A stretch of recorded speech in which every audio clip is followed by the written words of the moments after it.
timbang. Tuman suho sa tao, susiha pag-ayo ang mga pagtulunan. Dugay mo nang gitamdan.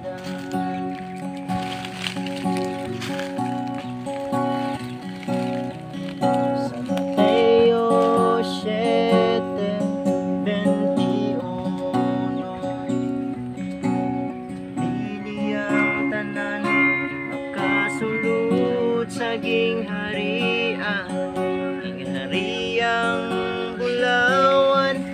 Jesus giandam alang sa mutud matuman.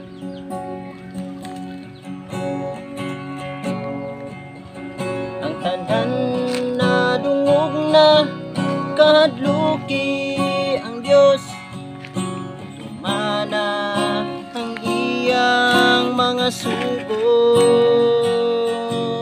Kay kini maong tibuok nga katungdanan sa tao, sumala sa gisulti sa Eclesiastes 12:13.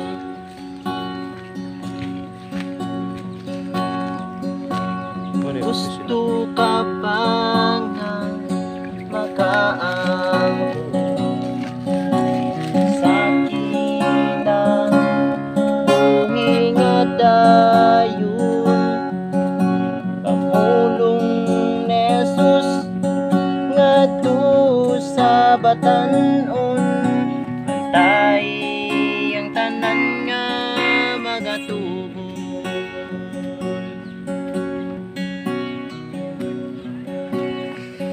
Si Jesus miingon sa iyang mga tinunan, namunagat mo nahigugma ka na ko, inyong tumanon ang akong mga sugo, sa langit ka mo makapuyo.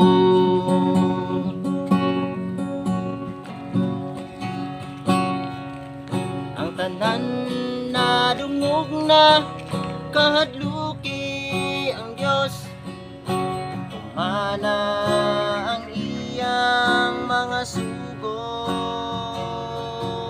Kay kini mao ang tibuok nga katungdanan sa tao, sumala sa gisulti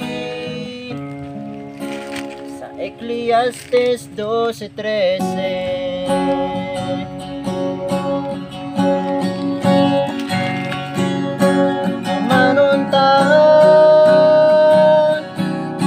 Tumanon ta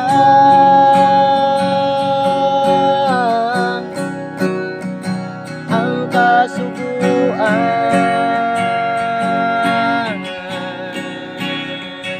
ang kasuguan,